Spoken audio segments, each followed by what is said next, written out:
Hello everyone and welcome back to the Dungeon Learner's Guide. Today we've got another of our daily Pride Month decks. This is deck number 25 and it's titled Representing Magic because the two partner commanders are both canonically members of the LGBTQ+ community.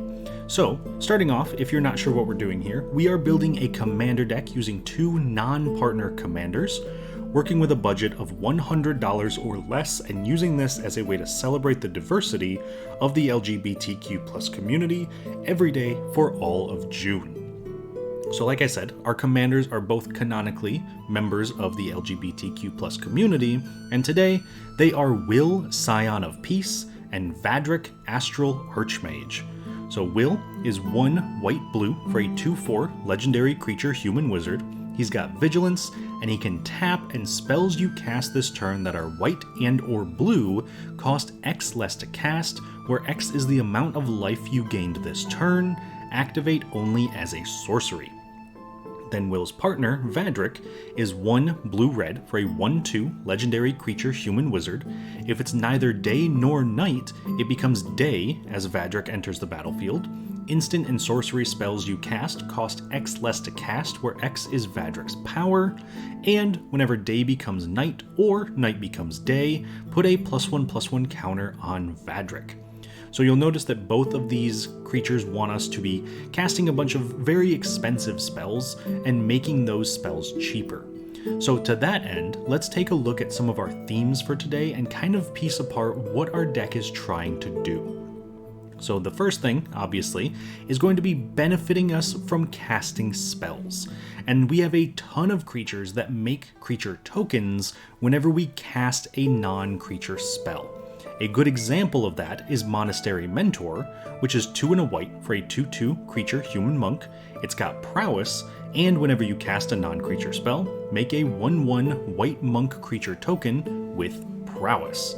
Being able to flood the board with prowess tokens means that we can keep pumping them up and have a giant army of massive threats very, very quickly in this deck because we can generate a ton of value and be able to produce a ton of tokens.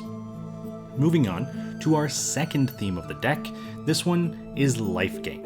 Since Will lets us cast spells cheaper based on the amount of life we've gained, we want to make sure that we can gain a bunch of life in a single turn, and the best way we can do that is with Soul Warden effects, which is 1 white for a 1/1 human cleric. Whenever another creature enters the battlefield, you gain 1 life. So if we're generating a ton of tokens by casting a non-creature spell, each of those tokens will come in, gain us a life, and then we can use Will to generate a ton of mana by making the next spell we cast cost X less, where X is the amount of life we've gained. Additionally, we can actually stack how Will is being used by tapping him, making our spells cost less, and then using our third theme to untap him, tap him again to make the spells cost even less. And a great example of how we can do that is with Clever Conjurer, which is 2 and a blue for a 2/3 gnome wizard, and it has Mage Hand, so you can tap it to untap target permanent not named Clever Conjurer, but activate only as a sorcery. Being able to use Clever Conjurer to tap and untap Will means that we can double up on our life gain removal of effect. I don't know what you'd call it. I don't know what the exact term is for Will making stuff cheaper, but whatever it is that he does, you can double up on that. And that means that we can cast a lot more spells, we can cast them a lot cheaper, and we can generate a lot more value than our opponents, hopefully winning us the game. Now, moving on from our themes to our key cards of the deck. These are cards that are going to synergize really well with what we're trying to do, and in a lot of cases are the most valuable cards in the deck in terms of mechanics, not necessarily money-wise. But the first key card that I want to talk about is going to be Magnus the Red, which is 3 blue-red for a 4/5 legendary creature demon Primarch. It has flying, and it has unearthly power, so instant and sorcery spells you cast cost 1 less to cast for each creature token you control, a very powerful ability given our token generation ability. And it has Blade of Magnus, so whenever Magnus the Red deals combat damage to a player, create a 3/3 red spawn creature token. Now, admittedly, that's not going to be the main reason we have this in here. We have it in here for the effects to make our spells even cheaper, because with Magnus and with Vadrik and with Will, there's a very good chance we can cast, say, an 8 mana spell for 1 or 2 mana. And if we're doing that, it's very easy for us to win the game afterwards. Moving on to our second key card, this one is Crackle with Power, easily the best win condition in the entire deck. It is XXX, red, for a sorcery that says Crackle with Power deals 5 times X damage to each of up to 5 targets. So what this basically means is if we cast Crackle with Power for X equals 1, we are doing 5 damage to 1 target. If we cast it for X equals 2, we are doing 10 damage to 2 targets, and that will exponentially increase. If we can at least get it to 3, then we are able to do 15 damage to 3 targets, which could be our opponents. And it's not unlikely that we can make this so cheap that we can cast it for X equals 6, 7, 8 mana, and once we hit those levels of mana, we are very quickly just going to close out the game by burning away our opponents and any creatures they may have on board. Moving on to our final key card, we have Sanguine Sacrament. And Sanguine Sacrament is X white for an instant, you gain twice X life, put Sanguine Sacrament on the bottom of its owner's library. This is a great payoff for Vadrik being able to make this very cheap, while at the same time gaining us a ton of life, so then we can activate Will and make the rest of our spells even cheaper.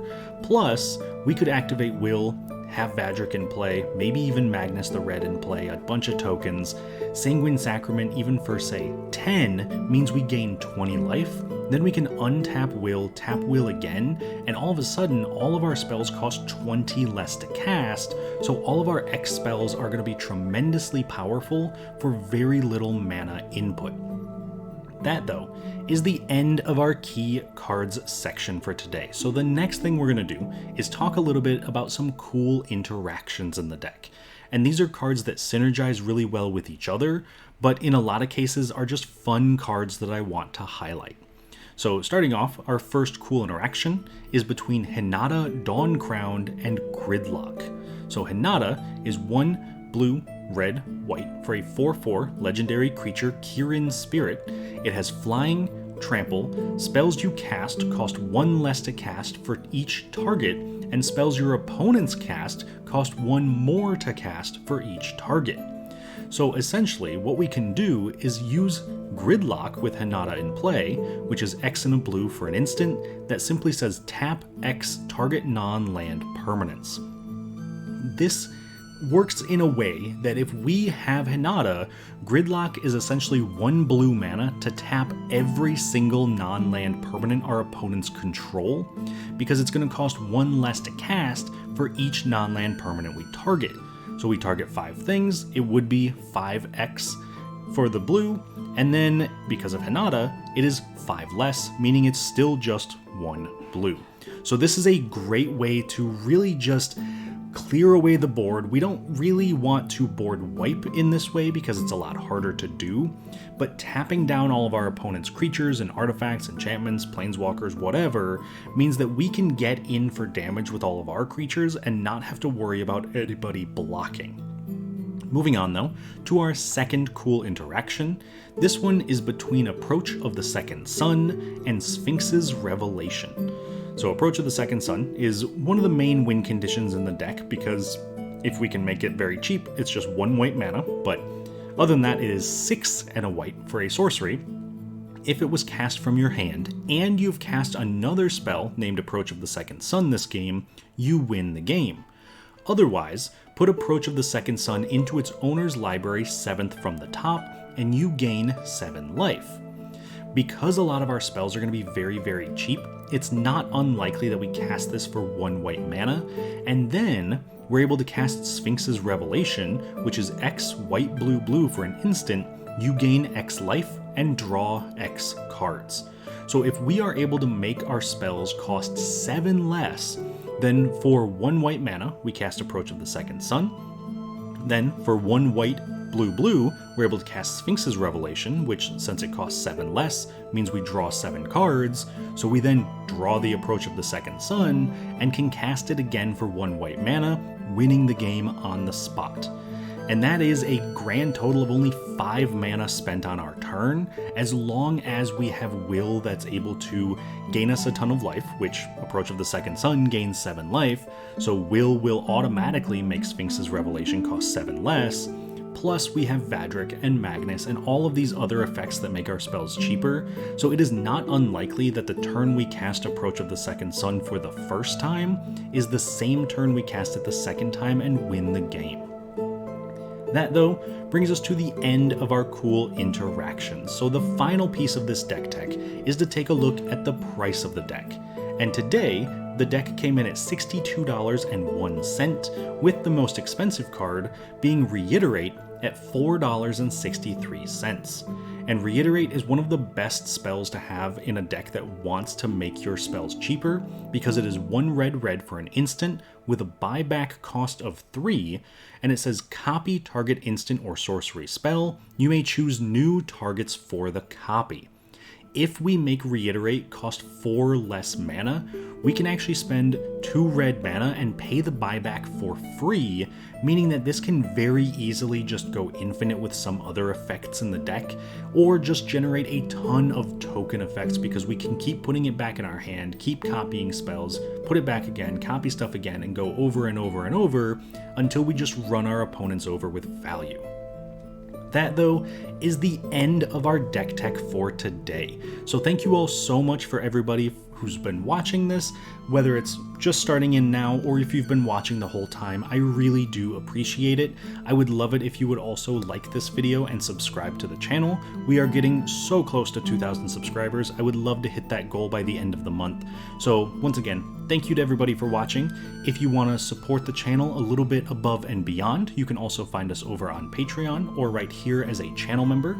So a shout out to all of our current patrons and channel members. And as always, I hope you all have a wonderful Pride Month, and I will see you on the other side of the Dungeon Learner's Guide.